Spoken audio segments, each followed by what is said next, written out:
ముఖ్య అతిథులుగా సహచర మంత్రివర్గ సభ్యులు పొన్నం ప్రభాకర్ గారు, చీఫ్ సెక్రటరీ రామకృష్ణారావు గారు, డీజీపీ జితేందర్ గారు, జీ న్యూస్ సంస్థ తరఫున ఉమేష్ రావు గారు, అదేవిధంగా రాష్ట్రంలో ఉన్న వివిధ ఉన్నతాధికారులు, పోలీసు ఉన్నతాధికారులు, జీ న్యూస్ సంస్థకు సంబంధించిన ప్రతినిధులు, ఈనాడు గౌరవాన్ని దక్కించుకొని అవార్డు గ్రహీతలు, వాళ్ళ కుటుంబ సభ్యులందరికీ కూడా మనస్ఫూర్తిగా తెలంగాణ రాష్ట్ర ప్రభుత్వం తరఫున ధన్యవాదాలు తెలియజేస్తున్నా. ఏ రాష్ట్రమైనా ఏ దేశమైనా అభివృద్ధి చెందాలి అంటే శాంతి భద్రతలు చాలా ముఖ్యం. ఏ దేశంలో శాంతి భద్రతలు ఉంటాయో, ఏ దేశంలో ప్రజలు ప్రశాంతంగా నిద్రపోగలుగుతారో, ఏ ప్రాంతంలో వ్యాపార సంస్థలు తమ సంస్థలలో ఉద్యోగస్తులకు రక్షణ కల్పించబడుతుందో ఆయా ప్రాంతాలు అభివృద్ధి పదం వైపు నడుస్తాయి. ఈనాడు తెలంగాణ రాష్ట్రము దేశానికే ఆదర్శంగా నిలబడి ప్రపంచ స్థాయి పెట్టుబడులను ఆకర్షించగలిగి, మేము అధికారం చేపట్టిన 16 నెలల్లో విదేశీ పెట్టుబడులను దాదాపుగా 2,28,000 కోట్ల రూపాయల పెట్టుబడులను తెలంగాణ రాష్ట్రానికి ఆకర్షించగలిగినామంటే తెలంగాణ రాష్ట్రంలో శాంతి భద్రతలు 100% ప్రపంచ స్థాయిలో పోటీపడి అమలు చేస్తున్నాం. కాబట్టి ఈరోజు ప్రపంచ దిగ్గజ కంపెనీలైన అమెజాన్ లాంటి కంపెనీలు 60,000 కోట్ల రూపాయలు మన రాష్ట్రంలో పెట్టుబడులు పెట్టినాయి. ఈరోజు ఐటీ సంస్థలైనా ఫార్మా సంస్థలైనా విదేశాల నుంచి మన రాష్ట్రంలో పెట్టుబడులు పెడుతున్నారు అని అంటే ఈ రాష్ట్రం ప్రశాంతంగా, ఈ రాష్ట్రంలో శాంతి భద్రతలు ఉన్నాయి కాబట్టే ఆయా సంస్థలు మన రాష్ట్రంలో పెట్టుబడులు పెట్టినాయి. మరి ఈరోజు ఈ రాష్ట్రం ప్రశాంతంగా ఉండడానికి కారణం మా పోలీస్ శాఖనే అని చెప్పి నేను గర్వంగా చెప్తున్నాను. దేశ సరిహద్దుల్లో దేశ భద్రతను కాపాడే సైనికులు ఏ విధంగా అయితే ఈ దేశాన్ని రక్షిస్తున్నారో, రాష్ట్రంలో ఉండే అంతర్గత శాంతి భద్రతలను తెలంగాణ రాష్ట్ర ప్రభుత్వంలో పనిచేస్తున్న హోంగార్డు నుంచి మొదలు పెడితే డీజీపీ వరకు దాదాపు 90,000 మంది సిబ్బంది 4 కోట్ల తెలంగాణ ప్రజల్ని కంటికి రెప్పలా కాపాడుతున్నారు. పోలీసు ఉద్యోగం అనేది కత్తి మీద సాము లాంటిది. 23 గంటల 59 నిమిషాలు మీరు అప్రమత్తంగా ఉన్నా, ఒక్క నిమిషం కనుమూసి తెరిచేంత నిర్లక్ష్యం వహించినా కూడా జరగరాని అవాంతరాలు ఏదైనా జరిగితే మొత్తం పోలీస్ వ్యవస్థకే చెడ్డ పేరు వచ్చే విధంగా చర్చ జరుగుద్ది. ఎంత మీరు నిబద్ధతతో, ఎంత కష్టంతో పనిచేసినా ఎక్కడో ఒక దగ్గర పోలీసులు విమర్శను ఎదుర్కొంటూనే ఉంటారు. దానికి 1%, 2% మన శాఖలోనూ ఉన్న సిబ్బంది నిర్లక్ష్యమో, అవగాహన లోపం వల్ల జరిగే చర్చలే అప్పుడప్పుడు పోలీసు సిబ్బంది మీద కొంత అనుమానాలను రేకెత్తించడానికి అవకాశం ఉన్నది. కానీ అలాంటి అనుమానాలు, అక్కడక్కడ జరిగే అవమానాలను కూడా దిగమింగుకొని ఉద్యోగ ధర్మంలో, విధి నిర్వహణలో పోలీసులు 100% కష్టిస్తున్నారు. కాబట్టే ఈరోజు ప్రశాంతంగా తెలంగాణ రాష్ట్రం ఉన్నది అని చెప్పి నేను రాష్ట్ర ముఖ్యమంత్రిగా హోంశాఖ నా ఆధ్వర్యంలోనే ఉంది ఈరోజు నేను అధికారికంగా చెప్పగలుగుతున్నా. అందుకే ఈరోజు రాష్ట్ర ప్రభుత్వ విధి నిర్వహణలో ఉన్న ఐపీఎస్ అధికారులు ఏదైనా దుర్ఘటన కానీ అనుకోని సంఘటనలో మరణిస్తే వారిని ఆదుకోవడానికి 2 కోట్ల రూపాయలు ఐపీఎస్ అధికారులకు ఏదైనా జరగరాని సంఘటన జరిగితే ఆదుకోవడానికి నేను వచ్చిన తర్వాత 2 కోట్ల రూపాయల కుటుంబానికి ఇవ్వాలి అని ఈరోజు మనం నిర్ణయం తీసుకున్నాం. అడిషనల్ ఎస్పీ, డిఎస్పీ స్థాయి అధికారులకు ఏదైనా జరిగితే 1.5 కోటి ఇవ్వాలి అని, అదేవిధంగా మిగతా సిబ్బందికి కూడా మనం ఏ ప్రాణ నష్టం జరిగినా, అనుకోకుండా ఏదైనా అవాంతరాలు జరిగి అంగవైకల్యం వచ్చినా శాశ్వతంగా కుటుంబాలను ఆదుకోవడానికి ఈరోజు తెలంగాణ రాష్ట్ర ప్రభుత్వం ప్రణాళికలను సిద్ధం చేసింది. ఏ సంఘటన జరగకూడదు, అందరూ బాగుండాలనే ఆలోచన, అనుకోకుండా ఏదైనా జరిగినప్పుడు ఆ కుటుంబాలను ఆదుకోవాలి, మానవత్వంతో మానవీయ కోణంలో మనం నిర్ణయాలు తీసుకోవాలని నేను వచ్చిన తర్వాత సమీక్ష చేసి నిర్ణయాలను తీసుకోవడం జరిగింది. ఇదే కాకుండా ఈరోజు విధి నిర్వహణలో అన్ని శాఖలకు సంబంధించిన సిబ్బంది ఉదయం 10 గంటలకు ఆఫీస్కి వస్తే సాయంత్రం 5 గంటలకు 6 గంటలకు 7 గంటల లోపల ఇంటికి చేరుకుంటారు. తమ కుటుంబ సభ్యులను, తల్లిదండ్రులను, భార్య బిడ్డలనే కాదు, తమ పిల్లలు ఎక్కడ చదువుకుంటున్నారో, ఎలాంటి చదువులు నేర్చుకుంటున్నారో, అవసరమైన పాఠశాలల్లో, కాలేజీల్లో వాళ్ళ చదువులకు తల్లిదండ్రులు సమయాన్ని కేటాయించి వాళ్ళ పిల్లలను చదివించుకోవడానికి అవకాశం ఉంది. కానీ పోలీస్ శాఖ, పోలీస్ సిబ్బంది తమ కుటుంబ యోగక్షేమాల మీద, తమ పిల్లల చదువుల మీద దృష్టి పెట్టలేనంత సమయాన్ని ప్రజాసేవలోనే కేటాయిస్తున్నారు.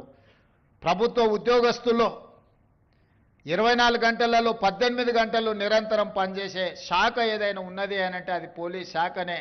అయినా వాళ్ళకి ఇవ్వాల్సినంత గుర్తింపు, రావాల్సినంత గౌరవంలో కొంత లోపం ఉన్నది.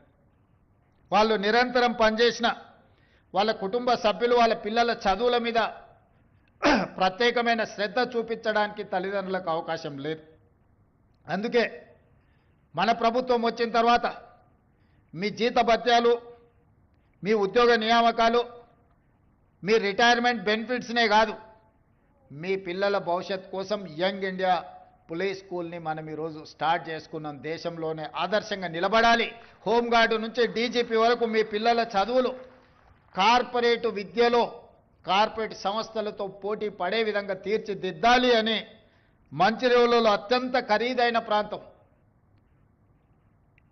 ఇన్ఫోసిస్, మైక్రోసాఫ్ట్ లాంటి దిగ్గజాలైన ఐటీ కంపెనీలు ఎక్కడైతే ఉన్నాయో 50 ఎకరాల స్థలం ఈరోజు మీ పోలీస్ స్కూల్ కోసం కేటాయించి ఒక కార్పొరేట్ లెవెల్ విద్యను మీకు అందించడానికి రాష్ట్ర ప్రభుత్వం తీసుకొని ఈ అకాడమిక్ ఇయర్లోనే ఈసారి అడ్మిషన్లను మొదలుపెట్టినాం. నేనే స్వయంగా వెళ్ళి ఆ స్కూల్ ప్రారంభోత్సవ కార్యక్రమంలో పాల్గొన్నాం. ఈరోజు సివి ఆనంద్ గారు, ఇతర ఉన్నతాధికారులు అందరూ కూడా ప్రత్యేకంగా దాన్ని పర్యవేక్షిస్తున్నారు. ఎందుకు అనంటే ఎవరమైనా, ప్రజాప్రతినిధులమైనా, పోలీసు అధికారులైనా, ప్రభుత్వ సిబ్బంది అయినా, మనం ఏమి చేసినా మన పిల్లల భవిష్యత్తు కోసం వాళ్ళకు ఒక మంచి సమాజంలో గౌరవాన్ని, మంచి విద్యను, ఉద్యోగాన్ని, ఒక సత్ప్రవర్తన కలిగిన పౌరులుగా తీర్చిదిద్దాలనేదే మన ఆలోచన. మనం ఎంత కష్టపడ్డా, మనం ఎంత కృషి చేసినా చివరికి మన ఆలోచన, మన విధానము మన పిల్లల యొక్క భవిష్యత్తే. మరి ఈరోజు పోలీస్ సిబ్బంది పూర్తి సమయాన్ని శాంతి భద్రతలను కాపాడంలో, ప్రజా జీవితంలో పెట్టినప్పుడు వాళ్ళ పిల్లల కోసం ఒక మంచి విద్యా విధానాన్ని తీసుకురావాలనే ఈరోజు రాష్ట్ర ప్రభుత్వం యంగ్ ఇండియా పోలీస్ స్కూల్ని స్టార్ట్ చేసుకున్నాం. మనం నేషనల్ డిఫెన్స్ అకాడమీ ఎన్డీఏలో చదువుకున్న వాళ్ళు గర్వంగా మేము ఎన్డీఏ స్కూల్లో చదువుకున్నామంటారు. సైనిక్ స్కూల్లో చదువుకున్న వాళ్ళు ఈరోజు మేము సైనిక్ స్కూల్ స్టూడెంట్ అని వాళ్ళు చెప్పుకుంటున్నారు. హెచ్పిఎస్ స్కూల్లో చదువుకున్న వాళ్ళు ఈరోజు మేము హెచ్పిఎస్ అని చెప్పుకుంటున్నారు. అందుకే ఈరోజు ఇక్కడ ఉన్న అధికారులను, పోలీస్ సిబ్బందిని నేను అడుగుతున్నా, ఎన్డీఏలో కానీ, సైనిక్ స్కూల్లో కానీ, హెచ్పిఎస్లో చదువుకున్న ఆ పిల్లలు గర్వంగా వాళ్ళ స్కూల్ పేరు చెప్పుకున్నప్పుడు మన పోలీస్ స్కూల్లో చదువుకున్న పిల్లలు ఎందుకు గర్వంగా మేము పోలీస్ స్కూల్ నుంచి వచ్చినామని చెప్పుకునే విధంగా, తలెత్తుకునే విధంగా ఈరోజు మనం తీర్చిదిద్దాలన్న ఆలోచనతోనే యంగ్ ఇండియా పోలీస్ స్కూల్ని మనం స్టార్ట్ చేసుకున్నాం. మీ పిల్లలందరినీ వీలైనంత మేరకు అక్కడ చదివించుకోండి. అవసరమైన అన్ని వసతులను ఇచ్చే బాధ్యత నాది. ఆ పిల్లలను ఉత్తమ పౌరులుగా తీర్చిదిద్ది ఈ సమాజంలో డాక్టర్లుగా, లాయర్లుగా, ఇంజనీర్లుగా, ఐఏఎస్లుగా, ఐపీఎస్లుగా, ప్రజాప్రతినిధులుగా, రాష్ట్రానికి నాయకత్వం వహించే నాయకులుగా పోలీస్ స్కూల్ నుంచి తీర్చిదిద్దాలనేదే నా ఆలోచన, నా విధానం. దీన్ని సద్వినియోగం చేసుకోవాల్సిందిగా హోంగార్డ్ నుంచి డీజీపీ వరకు పోలీస్ సిబ్బందికి అందరికీ నేను విజ్ఞప్తి చేస్తున్నా. అదేవిధంగా ఈరోజు మీరు ఆలోచన చేయండి, దేశంలోనే మనకు శాంతి భద్రతలు కాపాడడంలో నెంబర్ 1 ర్యాంక్ వచ్చింది. ఇన్ఫ్లేషన్, నిత్యావసర వస్తువుల ధరలను నియంత్రించడంలో దేశంలో మొట్టమొదటి ర్యాంక్ మనకు వచ్చింది. ఈరోజు సైబర్ క్రైమ్లో సైబర్ క్రైమ్లో కొల్లగొడుతున్న సొమ్ముని రికవరీ చేయడంలోనే దేశంలో మనం నెంబర్ 1 వచ్చినాం. ఈరోజు ఎస్ఐబి కానీ ఇంటెలిజెన్స్ కానీ ఎక్కడైనా రాష్ట్రంలో ఏ దేశంలో ఏ మూలలో ఏ తప్పిదం జరిగినా ఏ దాడులు జరిగినా తీవ్రవాదుల నేపథ్యంలో దాడులు జరిగినా మన పోలీసులు ఇచ్చే సమాచారమే ఈ దేశంలోని నేరగాళ్లను పట్టుకోవడానికి మనం ఉపయోగపడుతున్నాం. ఇదే కాదు, ఈరోజు ఇంతకుముందు భరత్ చెప్పినట్టుగా డ్రగ్స్ ఇది ఒక పెద్ద మహమ్మారిగా మారింది. ఇవాళ ఏదో శ్రీమంతుల పిల్లలే కాదు, మధ్యతరగతి దిగువ తరగతి పిల్లలు కూడా డ్రగ్స్లో కొకైన్ కానీ గంజాయి కానీ ఇతర మాదక ద్రవ్యాలు అత్యధికంగా వినియోగిస్తున్నారు. ఎక్కడోనో పబ్బులలోనో లేకపోతే కాలేజీల్లో కాదు, ఈరోజు ఈ విష సంస్కృతి పాఠశాలలకు కూడా విస్తరించింది. అందుకే ఈరోజు తెలంగాణ రాష్ట్ర ప్రభుత్వం డ్రగ్స్ వినియోగించే వాళ్ళను, డ్రగ్స్ సరఫరా చేసే వాళ్ళను, డ్రగ్స్ను అమ్మే వాళ్ళని అందరిని కూడా ఉక్కుపాదంతో తొక్కాలి అని ఈరోజు డ్రగ్స్ నియంత్రించడానికి ఒక ప్రత్యేక విభాగాన్ని ఏర్పాటు చేయడం కాకుండా ఆ విభాగంలో పనిచేస్తున్న సిబ్బందికి 30% అదనంగా జీత భత్యాలు ఇచ్చి ప్రోత్సహించి ఈరోజు ఈ సమాజానికి చీడ పురుగుగా మారి భవిష్యత్ తరాలను నిర్వీర్యం చేసే డ్రగ్స్ మీద ఈరోజు ఉక్కుపాదం మోపుతున్నాం. అదేవిధంగా సైబర్ క్రైమ్, ఒకప్పుడు దొంగతనాలు చేయాలన్నా దోపిడీ చేయాలన్నా దొంగలు మన ఇంటికి రావాలి, మన తలుపులో మన కిటికీలో పగలగొట్టాలి, మన త్రిజోరీలు ఓపెన్ చేసి తీసుకెళ్ళాలి. ఇప్పుడు నేరం మారింది, స్వరూపం మారింది. మన ఇంట్లో మన జేబులో ఉండే సెల్ ఫోనే వాడు త్రిజోరీని పగలగొట్టినట్టుగా మన లోపలికి వచ్చి ఎక్కడో కూర్చొని పక్క ఊర్లోనో పక్క దేశంలోనో కూర్చొని డైరెక్ట్గా మన ఖజానాలకు వచ్చి దొంగతనం చేస్తున్నాడు. ఒకప్పుడు దొంగతనం చేయాలంటే చాలా కష్టమైన పని.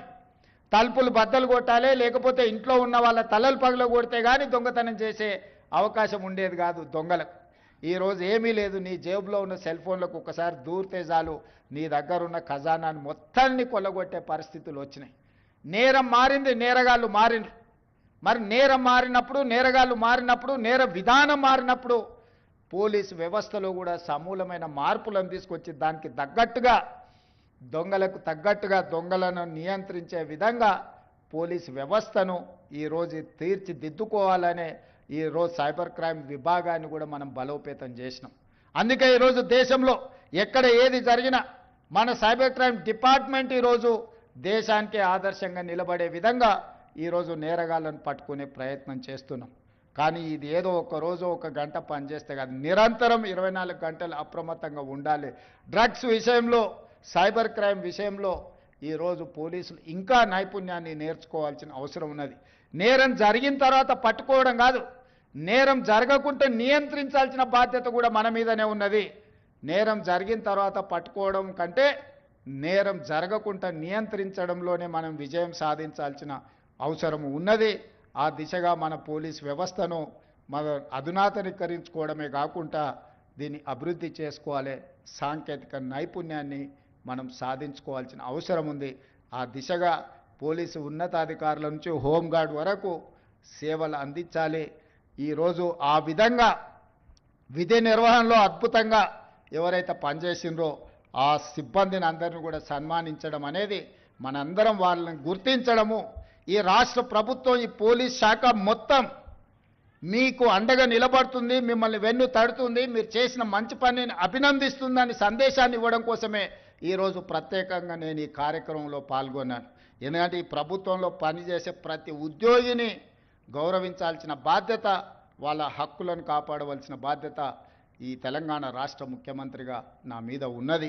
అందుకే ఈరోజు ఈ కుటుంబాలను అన్నిటిని కలుసుకొని పోలీస్ శాఖను ప్రత్యేక దృష్టితో చూస్తాం, మీ సమస్యల్ని పరిష్కరిస్తామని తెలియజేయడమే ఈరోజు ఈ ప్రభుత్వం యొక్క ముఖ్య ఉద్దేశం. అందుకే ఈ కార్యక్రమంలో మీ ముఖ్యమంత్రిగా నేను పాల్గొనడం జరిగింది.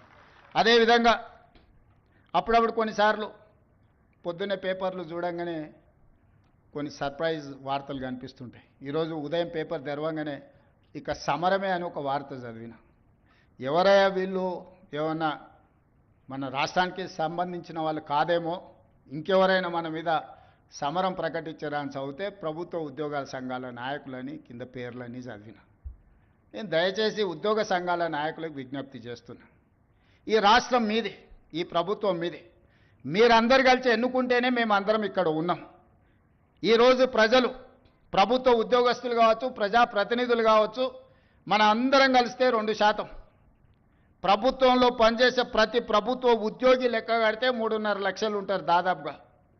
ఒక 3 లక్షల మంది కాంట్రాక్ట్ అవుట్సోర్సింగ్ ఉద్యోగస్తులు ఉంటారు. ఇంకొక 3 లక్షల మంది రిటైర్డ్ అయిన వాళ్ళు ఉంటారు. వీళ్ళు 9 లక్షలు దాదాపుగా ఈ సిబ్బంది ఉండే అవకాశం ఉంది. ఈ 9 లక్షల మంది 4 కోట్ల తెలంగాణ ప్రజల యొక్క సంక్షేమము, అభివృద్ధి, రాష్ట్రం యొక్క శాంతి భద్రతలను, పెట్టుబడులను అన్నిటిని కాపాడాలి.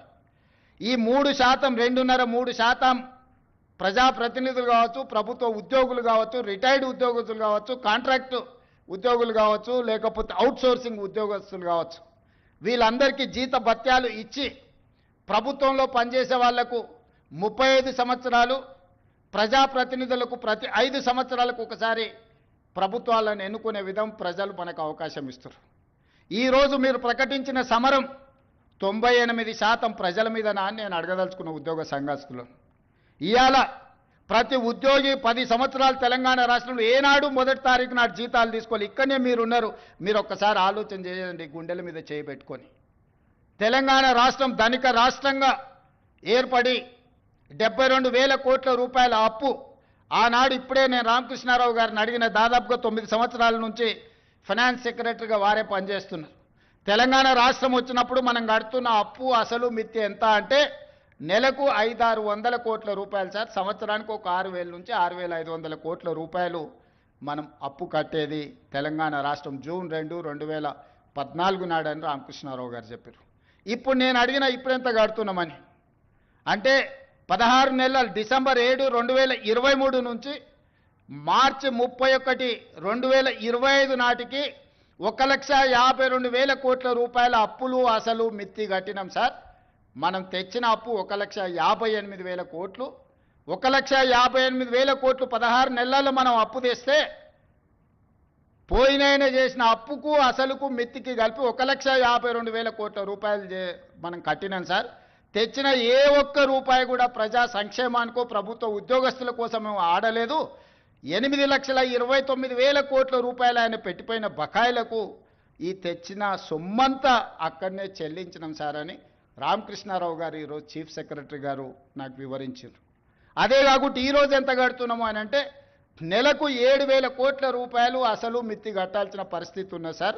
మనం తిన్నా తినకపోయినా అప్పులోనికి మనం 7,000 కోట్ల రూపాయలు ప్రతి నెల కట్టాల్సిందే సార్, తక్కువ అని రామకృష్ణారావు గారు చెప్తారు.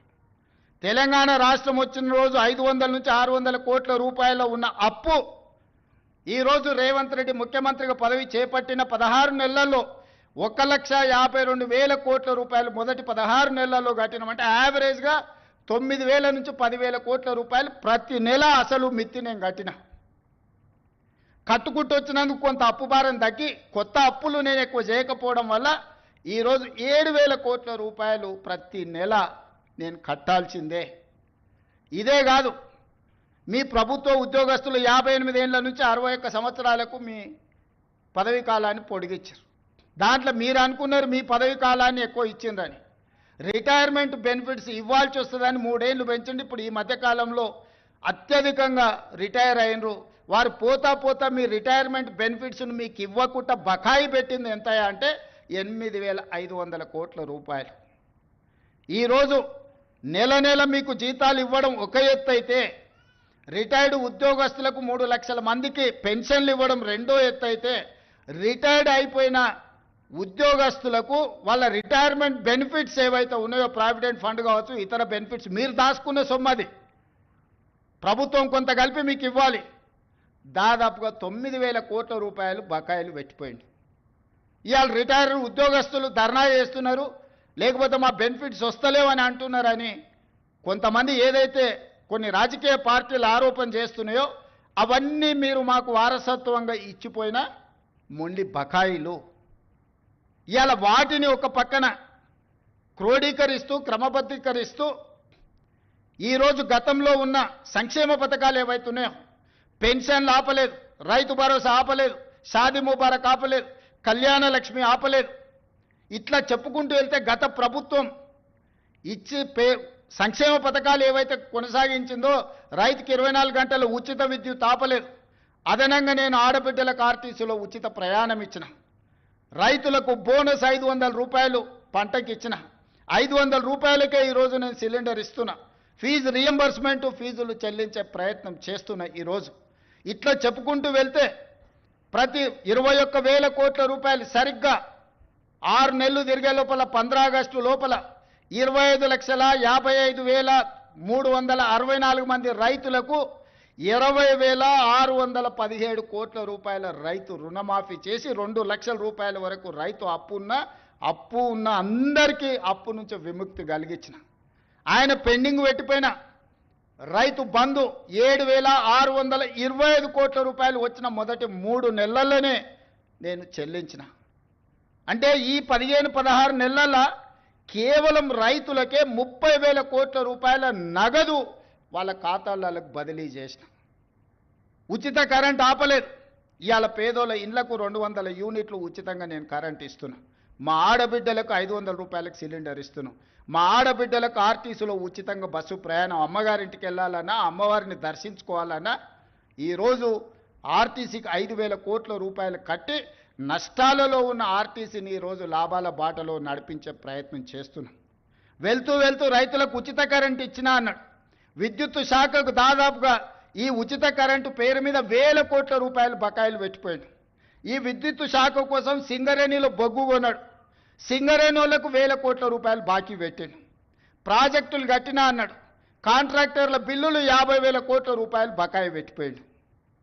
ఇట్లా ఏడ కనిపిస్తే అక్కడ, ఎక్కడ దొరుకుతే అక్కడ, ఎంత మిత్తికి వస్తే అంత మిత్తికి ప్రభుత్వం ఇరిగేషన్ ప్రాజెక్టులు కడితే 4-5% మిత్తికి లోన్లు దొరుకుతాయి. 11% అప్పులు తీసుకొచ్చిండా, సొంతం కోసం చేస్తుండేనా?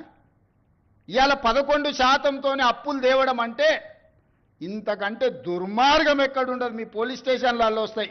పెద్ద పెద్ద కుటుంబాల పిల్లలు వ్యసనాలకు బానిసలై ఊరి మీద పడి అప్పులు చేసి ఆస్తులన్నీ అమ్మేస్తుంటారు. అట్లనే ఔటర్ రింగ్ రోడ్ అమ్మేసారు. ఆయల్ల కష్టపడి కట్టిన 160 కిలోమీటర్ల ఔటర్ రింగ్ రోడ్డు 7,500 కోట్ల రూపాయలకి అమ్ముకొని పోయింది. గచ్చిబౌలి, మాదాపూర్, కొండాపూర్లో ఉన్న భూములన్నీ అమ్మేసిండు. ఒకప్పుడు గ్రామాలలో శ్రీమంతులు ఉంటే వాళ్ళ పిల్లలు సరైన ప్రయోజకులు కాకపోతే ఎట్లా ఏ విధంగా అయితే ఆస్తులన్నీ అమ్ముకొని ఖర్చు పెడతారో అట్లనే తెలంగాణ రాష్ట్రంలో కూడా 10 సంవత్సరాల పరిపాలన జరిగింది. నేను వచ్చిన తర్వాత ఒక గుంట భూమి కూడా ఈ రోజు వరకు అమ్మలే. ఇవాళ నేను చేసిన అప్పు మొత్తం పాత అప్పులు కట్టనికనే చేసిన. ఇప్పుడే కాదు, భవిష్యత్తులో కూడా ప్రతి నెల 10,000 కోట్ల రూపాయలు అప్పు చేస్తే 9,000 కోట్ల రూపాయల పైన ఆ పాత అప్పులకు అసలుకు మిత్తికే కట్టాలి అంటూ నువ్వు 5-6 లక్షల కోట్ల అప్పు చేసినట్టే ఉన్నావని. అసెంబ్లీలో అన్నాడు 1,52,000 కోట్ల రూపాయల అప్పు చేసినావు నువ్వు అని. నేను లేచి లెక్క సరిదిద్దాను. 1,52,000 కోట్లు కాదు స్వామి, 1,58,000 కోట్ల అప్పు చేసిన. 1,52,000 కోట్లు నువ్వు చేసిన అప్పులకు తప్పులకు పాయమాలు కట్టినా అని చెప్పిన. మీరందరూ మా కుటుంబ సభ్యులు. ప్రభుత్వం అంటే నేను ఒక్కనే కాదు, మనందరం కలిస్తేనే ప్రభుత్వం. మనం పాలకులం కాదు, మనం సేవకులం. మీకు ఒక రెస్పాన్సిబిలిటీ ఉంది, నాకు ఇంకొక రెస్పాన్సిబిలిటీ ఉంది.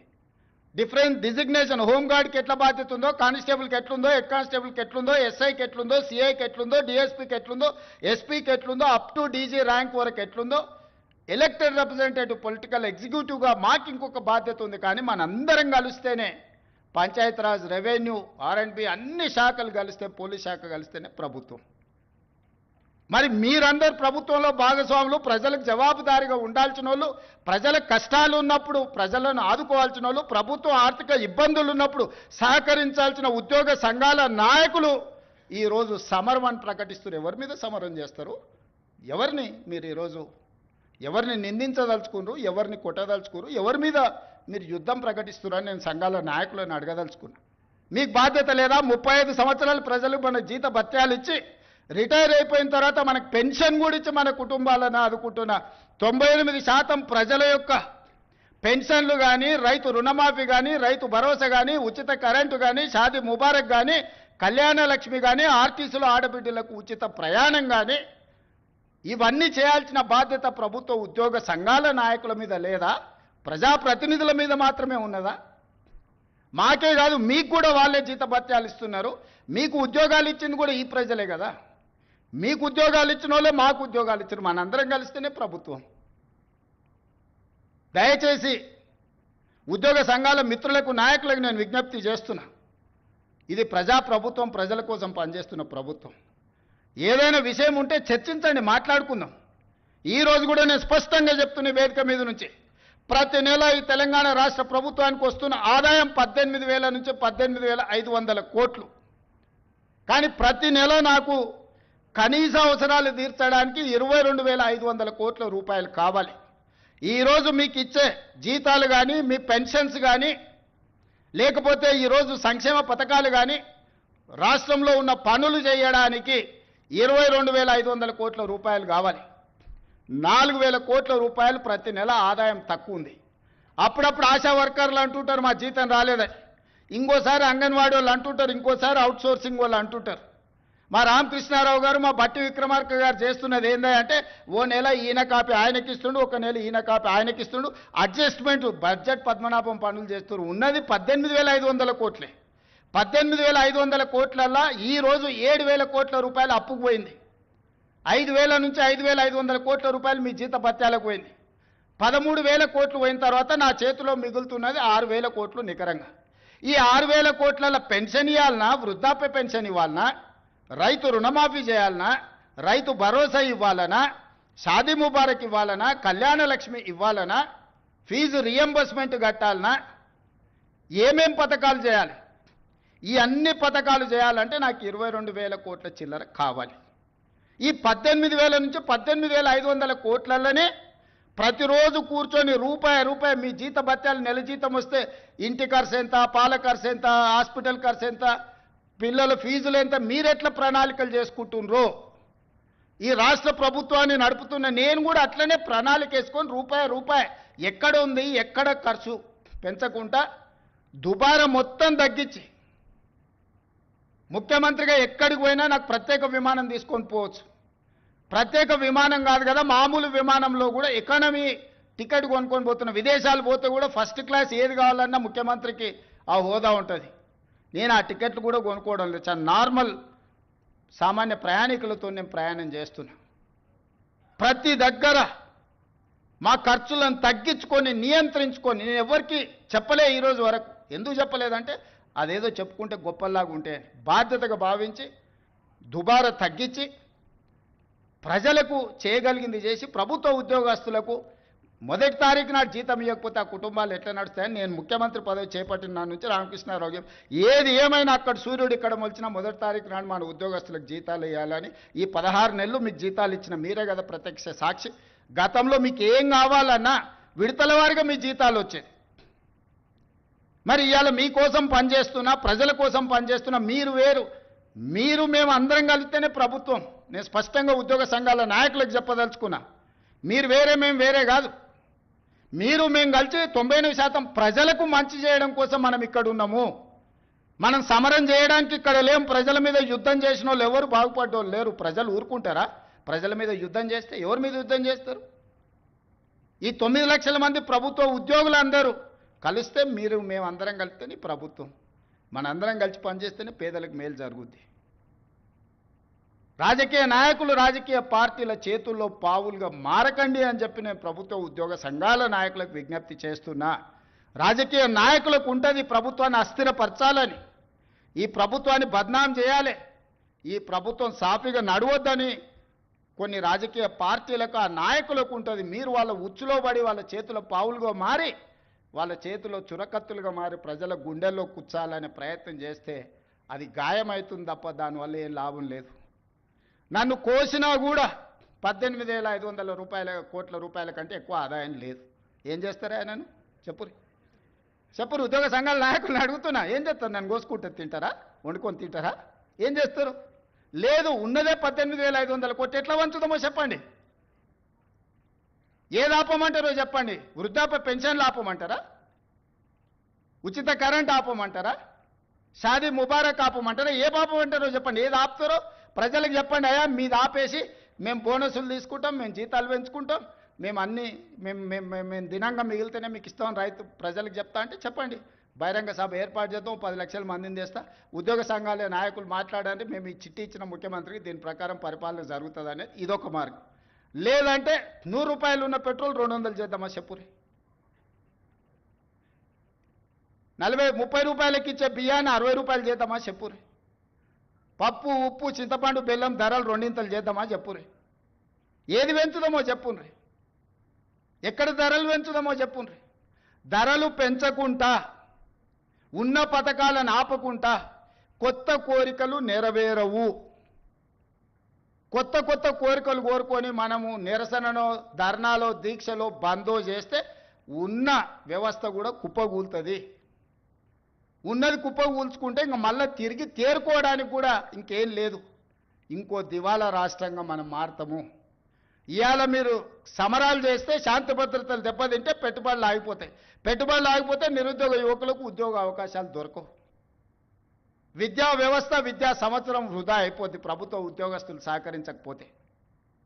నేను ఒక్కరిని ఏం చేయగలను? రామకృష్ణారావు లేకపోతే డీజీపీ ఏం చేయగలరు? మేము మిమ్మల్ని కొట్టం తిట్టం, ఉన్నది ప్రజలకు వివరిస్తాం. మిత్రులారా, ఉద్యోగ సంఘాల నాయకులు నేను విజ్ఞప్తి చేస్తున్నా, నాకేమున్నది? నేను ₹1 ఇంటికి తీసుకుపోను. నేను మిగతాలా కాదు, నాకేం అవసరం లేదు. నల్లమల అడవుల నుంచి ఒక చిన్న గ్రామం నుంచి రాష్ట్రానికి, తెలంగాణ రాష్ట్రానికి ముఖ్యమంత్రి అయినా ఇది ప్రజలు ఇచ్చిన గొప్ప గౌరవం. బతుకున్నంత కాలం ఈ గౌరవం నిలబెట్టడం కోసమే నేను పనిచేస్తా. నాకు వేరే కోరికలు లేవు, వేరే ఆలోచన లేదు, వేరే ఆదాయం అక్కర్లేదు. కానీ బాధ్యతగా వ్యవహరించాల్సిన మనం బాధ్యత మార్చి వ్యవహరిస్తామని అంటే అది తెలంగాణ సమాజానికి తీరని నష్టం జరుగుద్ది. రాష్ట్రం ఆర్థికంగా బాగలేదు, అప్పు పుడతలేదు, అనా పైసా ఎవడు ఇస్తలేడు. ఎవరినైనా కలవడానికి పోతే బ్యాంకర్లు దొంగలను చూసినట్టు చూస్తున్నారు తెలంగాణ రాష్ట్ర ప్రతినిధులను. ఎవడు ఢిల్లీకి పోతే అపాయింట్మెంట్ కూడా ఇస్తలేడు, వీడు వస్తే చెప్పులు కూడా ఎత్తుకుపోతాడేమో అన్నట్టుగా ఆ పరిస్థితి ఉంది దేశం ముందల. అప్పు పుడితే నేను కూడా ఏదో ఒకటి చేసి తెచ్చిచ్చేటోను, అప్పు పుట్టట్లేదు. ఎవడు బజార్లో నమ్మడం లేదు. స్వీయ నియంత్రణనే దీనికి పరిష్కారము. ఉన్నంతలో గౌరవంగా సంసారాన్ని నడిపితే బజార్లో ఎవడైనా నమ్ముతాడు. వీధికెక్కి రచ్చ చేసుకుంటే, కుటుంబం పరువు బజార్లో పడేసుకుంటే ఎట్లుంటుందో, ఉద్యోగ సంఘ నాయకులారా, రాష్ట్ర ప్రభుత్వం అనేది మన కుటుంబము. ఈ పరువును బజార్లో మీరు పడేస్తాము అని అంటే కుటుంబ పెద్దగా వద్దు అని నేను విజ్ఞప్తి చేస్తున్నా. దయచేసి విషయాన్ని అర్థం చేసుకోండి. లెక్కలు కావాలంటే మా ఆర్థిక మంత్రికి చెప్తా, లేకపోతే మా చీఫ్ సెక్రటరీకి చెప్తా, వచ్చి కూర్చోండి, అనా పైసతో సహా మీరే లెక్క కట్టండి. నేను చెప్తున్న దానికంటే ₹1 ఆదాయం ఎక్కువన్నా మీకే పంచిపెడతా. కాంట్రాక్టర్లకు బిల్లులు ఇవ్వాలంటే ఇంకొక 7,000 కోట్లు కావాలి. నేను చెప్పేది అన్ని నిత్యావసర అత్యవసరానికే 22,000 కోట్లు, దాంట్లోనే 4,000 కోట్ల తుట్టుంది. ఇక ఆయన పెట్టిపోయిన 50,000 కోట్ల రూపాయల కాంట్రాక్టర్లకు పాత బకాయిలు ఇవ్వాలంటే నెలకి 7,000 కోట్లు కావాలి. ఇవాళ సాగునీటి ప్రాజెక్టులల్లా 70%, 80%, 90% ప్రాజెక్టులు పూర్తయినే ఉన్నాయి. నెలకు 1,000 కోట్లు సాగునీటి మీద మనం ఖర్చు పెడితే 2 ఏళ్లలో దాదాపుగా 20 లక్షల ఎకరాలకు నీళ్ళు ఇవ్వచ్చు. ఇవాళ రాష్ట్రం మొత్తం నెలకు మొత్తం ఇన్ఫ్రాస్ట్రక్చర్, R&B కావచ్చు, పంచాయతీరాజ్ కావచ్చు, ఇరిగేషన్ కావచ్చు, any other department for development works, I'm not able to spend even 1,000 crores. ప్రతి నెల రాష్ట్రంలో జరుగుతున్న కాంట్రాక్టులు పనులకు బిల్లులు చెల్లించాలంటే 1,000 కోట్లు కూడా దొరకడం లేదు, 1,000 కోట్లు కూడా రావడం లేదు. 600-700 కోట్ల రూపాయలు ఇచ్చి 10 ఏళ్ల నుంచి వెయ్యని రోడ్లు ఊర్లలో ఇవాళ గుంతలు పడ్డాయి. మీరు కష్టపడి కారు కొనుక్కుంటారు, మీరు సైకిల్ మోటార్ కొనుక్కొని ఫ్యామిలీతో పోతుంటే సడన్గా గుంత వస్తే అందులో పడి కింద పడి కాలు ఇరిగిపోతుంది. ఇవాళ చిన్న చిన్న గ్రామాలకు రోడ్లు వేయాలంటే అనా పైస లేదు. పాత రోడ్ల మీద డాంబర్ వేద్దామంటే కూడా రూపాయి లేదు. రాష్ట్రం మొత్తం ఆర్థికంగా దెబ్బతినున్నాము. ఒక కుటుంబం విచ్ఛిన్నమైపోయి చిన్నాభిన్నమైపోయి ఆర్థికంగా పూర్తిగా దివాలా తీస్తే ఎట్లుంటుందో తెలంగాణ రాష్ట్ర ప్రభుత్వం యొక్క ఆర్థిక వ్యవస్థ అట్లనే ఉంది. ఎవరికైనా అనుమానం ఉంటే ఉన్న అన్ని లెక్కలు బహిరంగంగా చెప్తా.